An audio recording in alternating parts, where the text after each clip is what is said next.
Hey guys, tonight we step into the heart of Rome, in the year 44 BCE, and you probably won't survive this, not because of anything physically dangerous, but because once you start seeing the tangled web of politics, ambition, and whispered plots, your mind might just wander in circles like a senator chasing an election promise. The city sprawls before you, a mix of dusty streets and marble grandeur, markets thrumming with vendors shouting prices for fish, olives, and garum so pungent it could knock a goat unconscious. Statues of ancestors stare down from every corner, their stone eyes judging the living as if reminding everyone that history is always watching.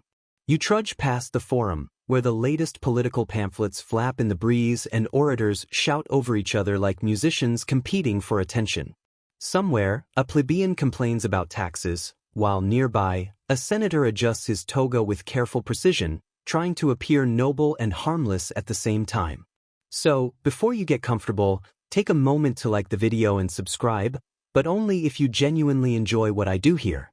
And hey, comment below your location and the local time. Let me know where in the world you are sneaking into Caesar's Rome with me tonight. Now, dim the lights, maybe turn on a fan for that soft background hum, and let's ease into tonight's journey together. You walk down a cobbled street lined with columns that seem to reach endlessly into the sky, and your senses are assaulted by the smell of fresh bread, wet stone, and the occasional pungent whiff of the Tiber. Citizens bustle past you in tunics of every hue, some gesturing wildly while others whisper secrets in the shadow of arches. You notice graffiti on walls, complaints about taxes, insults aimed at the powerful, even a crude drawing of someone who might be Caesar himself.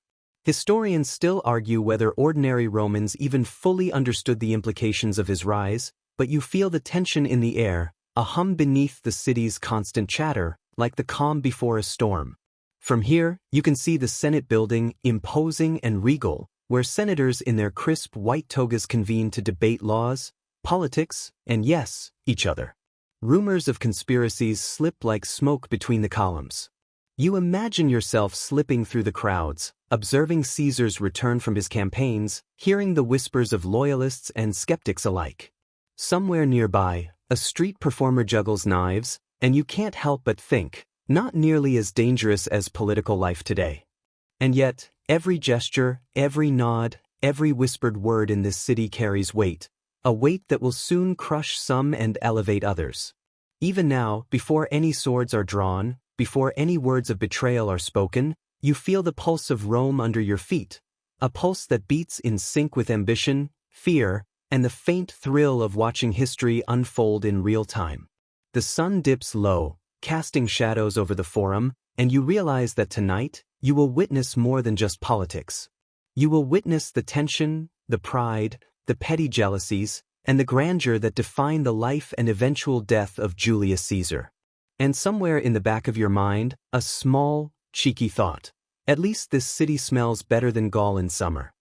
You trudge alongside the Tiber, feeling the gentle sway of Rome beneath your feet, and your mind drifts northward, across jagged mountains and rolling fields, all the way to Gaul.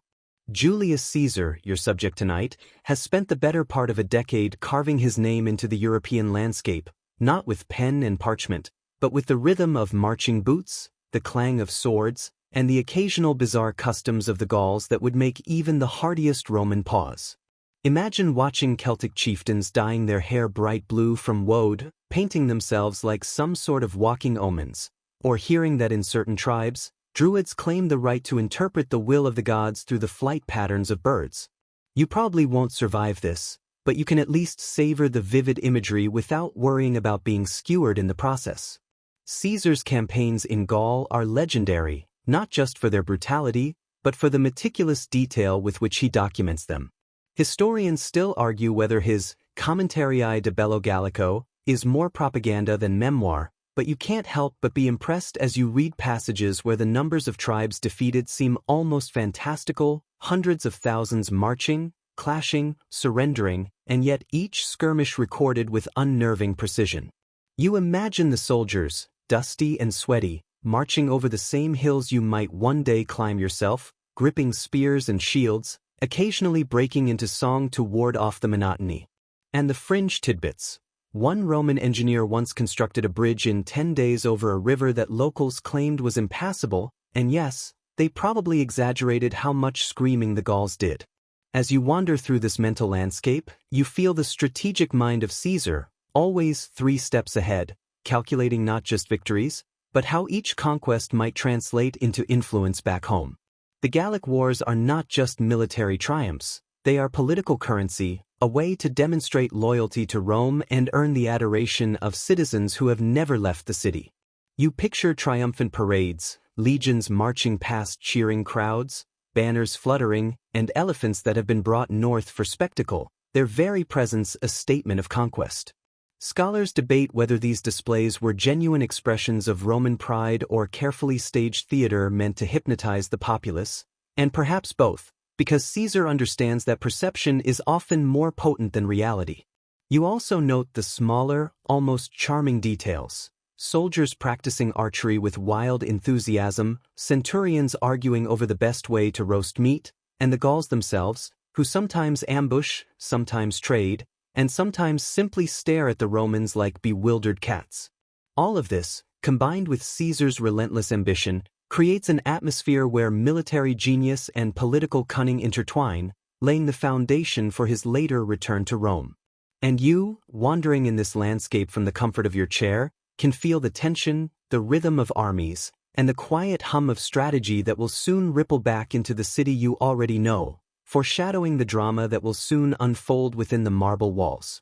You find yourself back in Rome, and it feels almost surreal after the muddy fields and icy rivers of Gaul. The streets smell different now, less of sweat and more of incense, bread, and if you follow the alleyways closely enough, the occasional rat scuttling by, reminding you that Rome is alive in every conceivable way. Caesar strides through this city with a swagger that the citizens notice immediately, a mixture of triumph and subtle arrogance, a man whose reputation precedes him. You can almost hear the whispers as he passes, some awed, some fearful, and a few carefully hidden under polite greetings. The air is thick with expectation, and the city seems to hold its breath, as though sensing that history is about to be rewritten. Pompey, once an ally, now watches Caesar's return with suspicion. Their alliance, fragile and built on convenience, teeters under the weight of jealousy and ambition. Senators lean closer to one another, debating whether Caesar's power is a boon or a threat, and you, standing in the forum's shadow, feel the tension like static electricity on your skin. Historians still argue whether Caesar intended immediate domination or if he simply underestimated the political friction his victories would create. Either way, the streets hum with anticipation, and the ordinary citizens, vendors, artisans, beggars, all sense that Rome's familiar rhythm is about to shift. You stroll past the bustling markets, imagining the subtle ways that Caesar's presence changes everything. Even the mundane, the way bread is sold, the way gossip spreads, the way children scamper through the crowds, feels charged with significance. Caesar's return is more than a homecoming. It is a calculated step in a chess game of power, one that he plays with unerring skill. You catch snippets of conversation, merchants discussing tribute, young men boasting of service in Gaul, women remarking on the elegance of his new tunic. And there's a fringe tidbit that makes you smile quietly. A senator allegedly tried to curry favor by presenting Caesar with a mechanical bird that chirps when coins are inserted, a tiny foreshadowing of Rome's flair for the theatrical. As the sun dips behind the Capitoline Hill, casting long shadows over the Senate, you feel the weight of political gravity. Caesar's charisma is undeniable. His ability to charm crowds, sway opinions, and simultaneously provoke fear is a delicate dance that only he could execute. You notice the scribes hastily recording events, aware that every word might be quoted, debated, or twisted later. You wander closer to the Senate, imagining the silent calculations behind every nod, every smile, every subtle glance exchanged among the powerful. The city, vibrant and chaotic, seems like a living organism responding to his arrival. And amid this hum of anticipation, you can't help but think, every step he takes, every word he utters, every maneuver in this intricate ballet edges him closer to an inevitable confrontation, a test not of armies but of hearts, minds, and the fragile trust of Rome itself. You stand at the edge of the Rubicon, the small, unassuming river that is about to become the fulcrum of history, and you feel the weight of the moment as though it presses down on your shoulders. The air is still, almost reverent, and the waters ripple lazily, oblivious to the drama poised upon its banks. Caesar pauses, glancing at the horizon, a brief flicker of contemplation crossing his features. Crossing this river means civil war. It is a point of no return. You can almost hear the whispered words in his mind, the delicate balance between ambition and caution. Alia iacta est, he murmurs, letting the phrase roll off his tongue with the finality of a die cast. Historians still argue whether he felt fear, exhilaration, or a strange blend of both, but whatever he felt, it does not slow him. As the first legion steps forward, their boots sinking slightly into the soft mud of the riverbank, you imagine the ripple of reactions that will sweep through Rome. Citizens unaware, soldiers tense, conspirators watching from afar, all poised to interpret every movement, every glance, every muttered order. The fringe tidbit. Legend has it Caesar paused to inspect the water with a measuring rod, not out of prudence, but to symbolically claim the river as his own territory, a gesture of theatrical politics that only he could orchestrate. You probably won't survive this, but observing history unfold in your mind is, thankfully, far safer than standing in the path of Roman swords. Crossing the Rubicon is not just a military maneuver, it is a statement, a defiance, a challenge cast directly at the Republic. You follow the soldiers as they march, shields clanking, banners snapping in the wind, their faces a mixture of determination and anxiety. The city of Rome beyond waits, unaware that its familiar streets will soon be walked by armies loyal to one man, a man whose destiny intertwines with the fate of the state. You can almost see the magistrates in distant forums, adjusting to the realization that political debate will soon be replaced by the unmistakable clang of armor and the demands of war.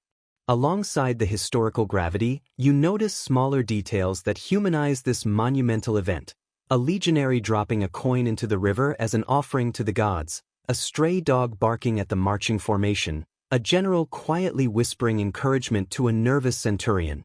These moments, easily overlooked in textbooks, reveal that history is not only made of strategy and ambition but also of small gestures, rituals, and chance occurrences that shape the narrative. As you stand there, feeling the soft ripple of water against boots and the faint murmur of the river, you sense the quiet, inexorable shift of Rome's destiny, an invisible tide beginning to sweep away the old order and carry Caesar, and all who follow him, into a new, uncharted era. You trudge alongside Caesar's army as it moves like a living tide through the Italian countryside, and the sheer scale of it strikes you. The legions stretch in a long, rumbling line of sandals, spears, and banners that flap defiantly in the wind. Rome's cities, once bustling with their own self-importance, now seem almost insignificant as the weight of a single man's ambition rolls inexorably toward them. You probably won't survive this if you try to step into their path, but imagining yourself weaving through ranks of disciplined soldiers is far safer and strangely exhilarating. Historians still argue whether the surrender of towns along the route was due to fear, admiration, or calculated pragmatism, but the result is clear: Caesar's reputation precedes him like a shadow that stretches for miles. You walk past towns and villas that were supposedly safe, their gates thrown open with minimal resistance. Inside, citizens scurry, hiding valuables, peeking nervously from behind curtains, while the elite debate whether to flee, negotiate, or feign loyalty. The fringe tidbit: some towns reportedly attempted to bribe soldiers with amphorae of wine or jars of honey, an old Roman trick that occasionally worked, though it often led to awkward confrontations when generals discovered it. The atmosphere is thick with anticipation and dread, and you feel the pulse of Rome's uncertainty in every quiet street and every murmured conversation. As the army moves forward, the countryside becomes a stage for both strategy and spectacle. You glimpse scouts skimming across fields, horses kicking up clouds of dust, and engineers constructing temporary bridges or fortifications as if building Rome's destiny one plank at a time. Caesar rides among them, calm and commanding, occasionally pointing out a tactical advantage or offering a nod to a soldier who has performed admirably. His ability to blend charisma with ruthlessness is evident even in these small interactions, and it leaves you reflecting on how perception often carries more weight than brute force in history. Along the march, you notice peculiar moments that humanize the troops: a centurion trying to teach a flock of chickens to march alongside the legion, a soldier scribbling poetry on a scrap of parchment, and a group debating whether Gaulish helmets are more stylish than Roman ones.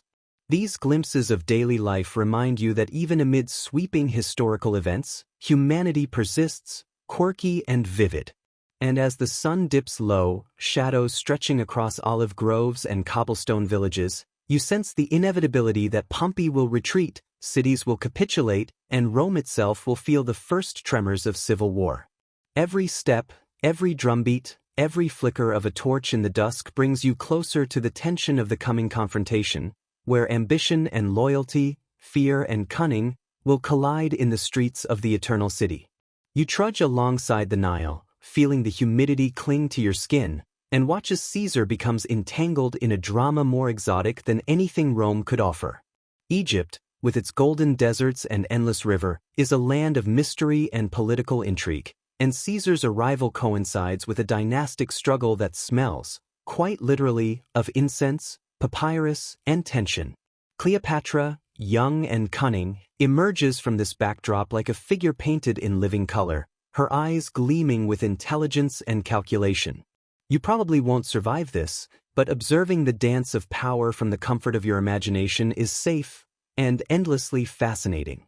Historians still argue whether their liaison was purely political, romantic, or a mixture that defies neat categorization.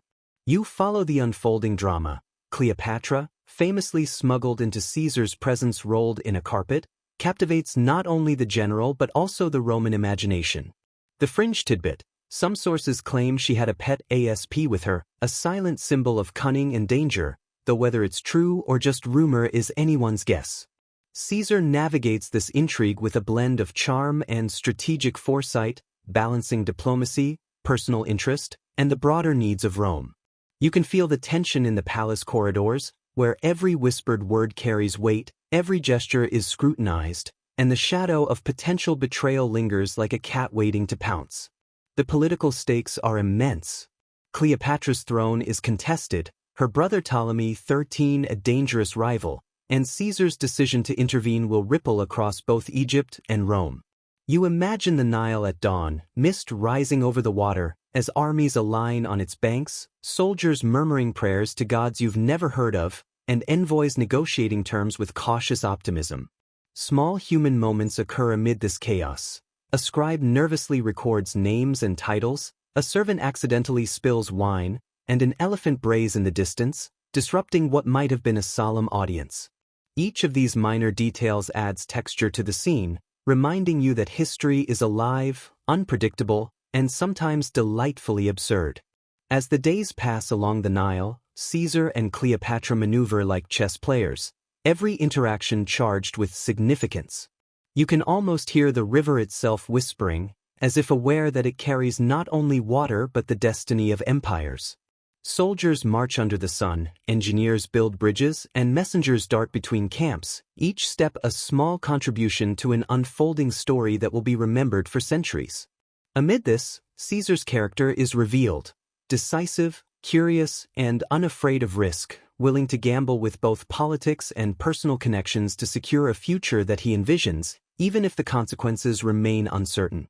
And in this rich tapestry of desert, palace intrigue, and flowing water, you feel the immense weight of history pressing softly against the present moment, inviting you to watch, to imagine, and to understand the delicate dance of power and human ambition. You trudge back to Rome, this time through streets that feel quieter yet heavier, as if the city itself senses the shift in power. Caesar's return is no longer a homecoming, it is a transformation. He steps into a city divided between awe and suspicion, loyalty and fear, and every footfall he takes echoes through marble corridors and bustling forums alike.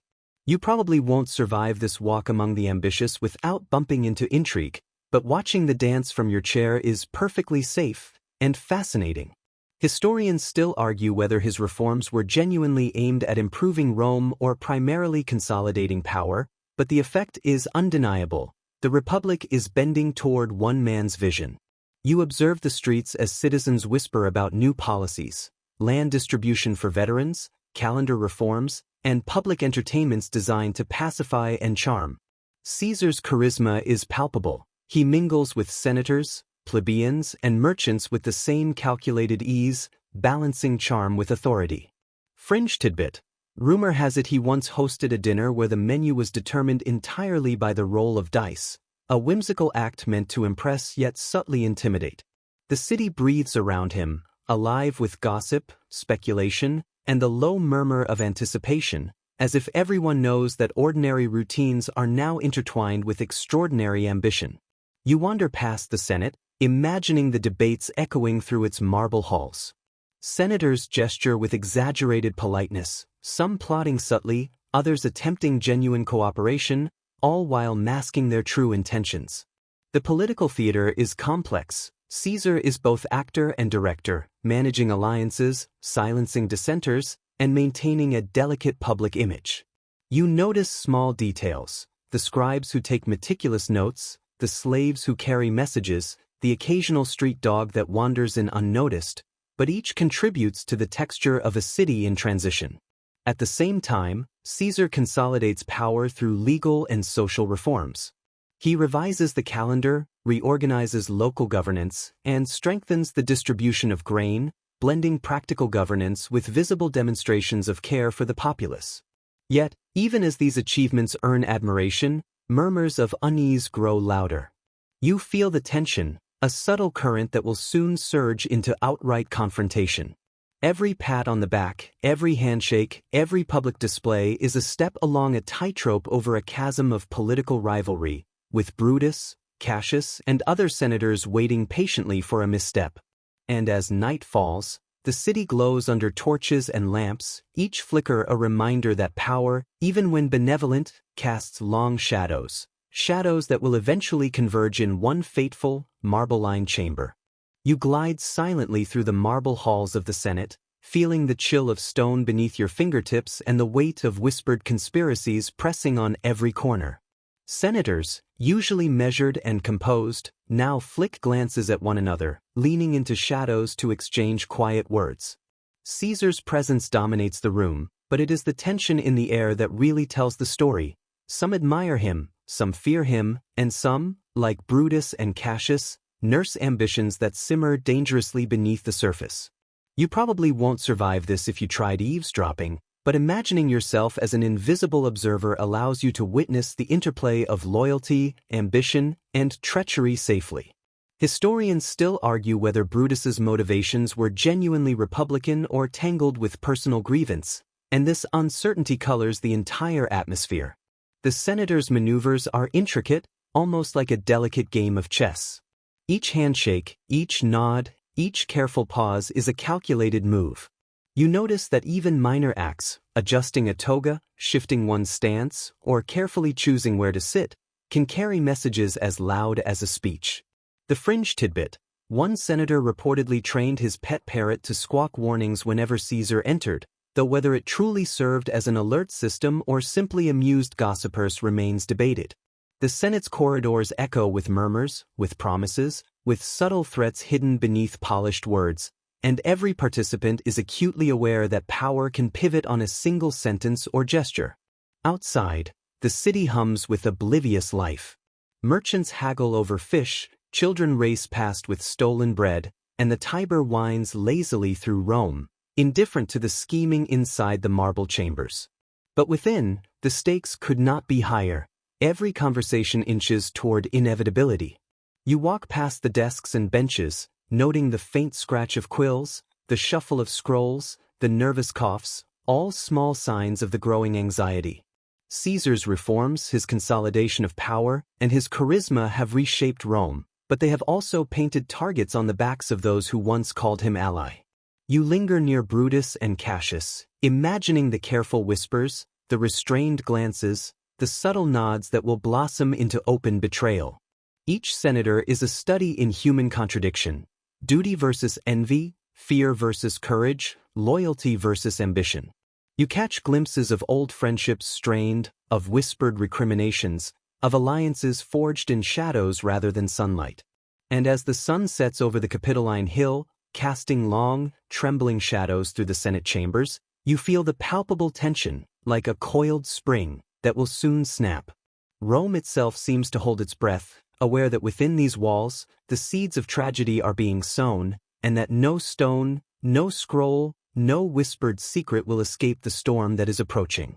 You move quietly through the dimly lit corridors of power, the smell of waxed marble and ink filling your senses, and feel the tension crackling like static in the air.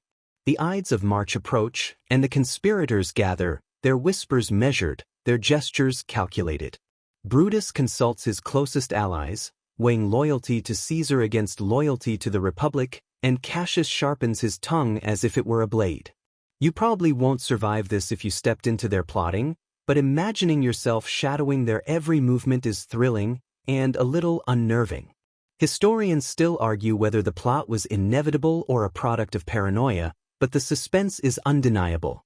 Every detail in these secret meetings matters. You notice the flicker of torchlight on anxious faces, the subtle clench of fists under tables, and the quiet scratch of notes as plans take shape. The fringe tidbit: some senators reportedly practiced the assassination strike on wax dummies weeks in advance, blending ritual and practicality in a way that is both meticulous and morbidly theatrical. You can almost hear their collective heartbeat, each thump a countdown toward a moment that will echo through history. You wander the Senate garden in your mind, imagining conspirators pacing under the columns, occasionally glancing at Caesar's residence across the forum. Conversations are careful, measured, and sometimes contradictory. Brutus debates morality and destiny, questioning whether removing Caesar preserves the Republic or destroys it. Cassius presses for action, citing ambition, fear, and necessity, while other senators weigh in subtly, adding complexity to a plan that must succeed to prevent chaos, or so they believe. The city beyond the walls is oblivious, merchants hawking wares, children chasing goats, and citizens remarking on Caesar's latest procession, unaware of the storm brewing inside the chambers.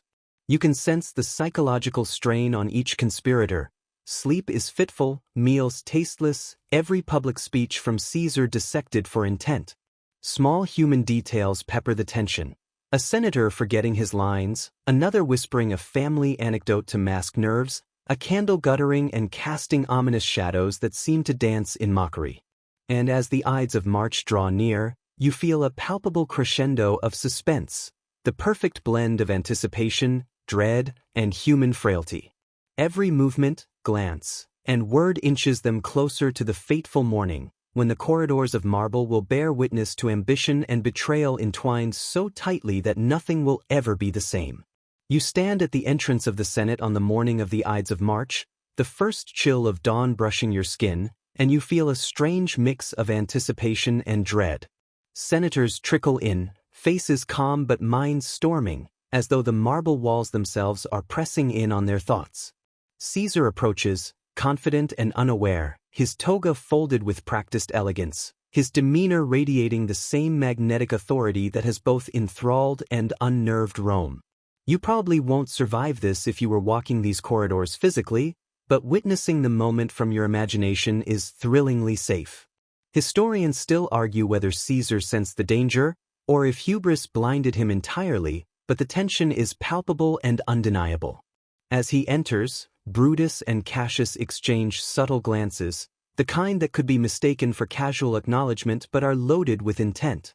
The fringe tidbit: some accounts suggest a senator tried to warn Caesar with cryptic notes slipped into his laurel wreath, a gesture equal parts superstition and desperation. The Senate chamber, normally a place of debate, becomes a stage for the final act. You can almost hear the hushed rustle of togas, the soft scrape of sandals on marble, the collective intake of breath as the conspirators position themselves.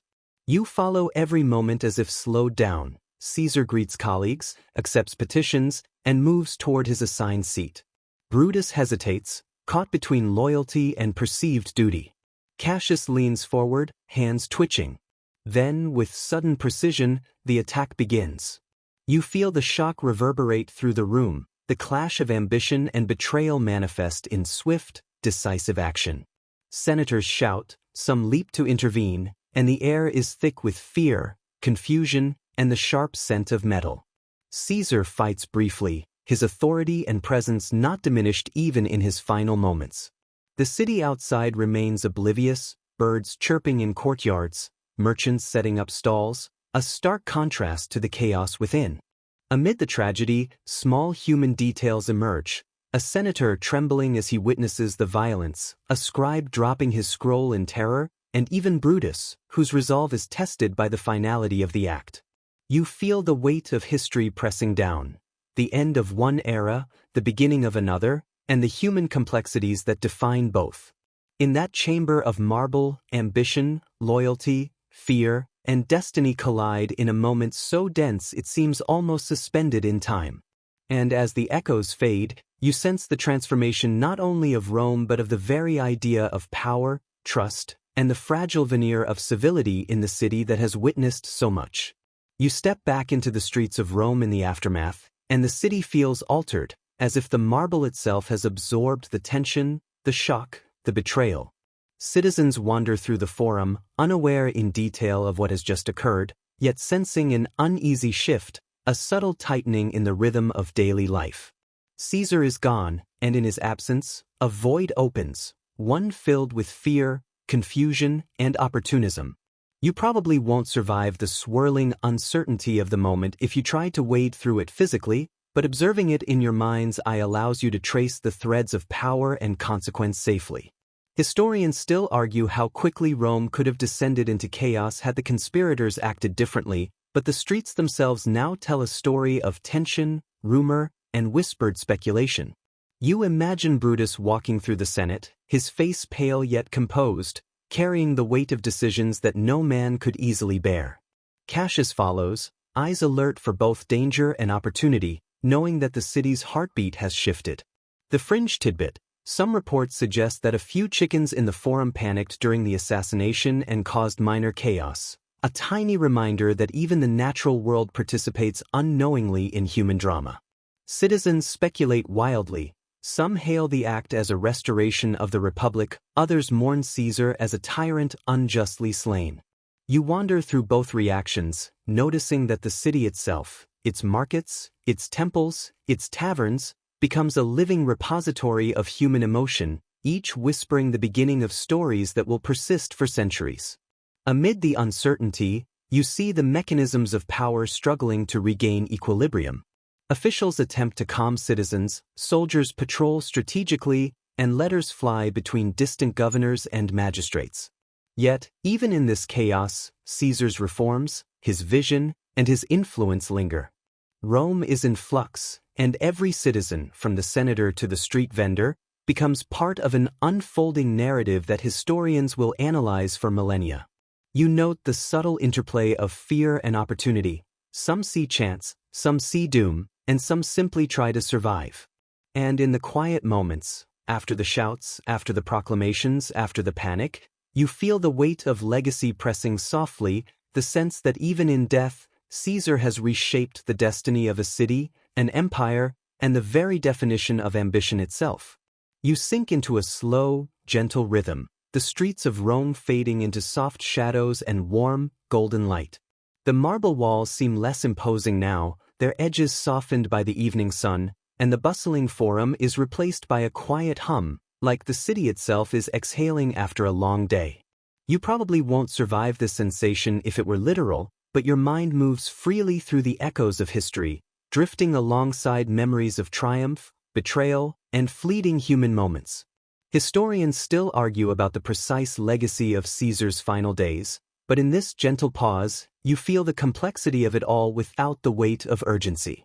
You imagine yourself walking slowly along empty streets, the chatter of citizens now distant murmurs, the clatter of sandals replaced by the soft whisper of wind through olive trees.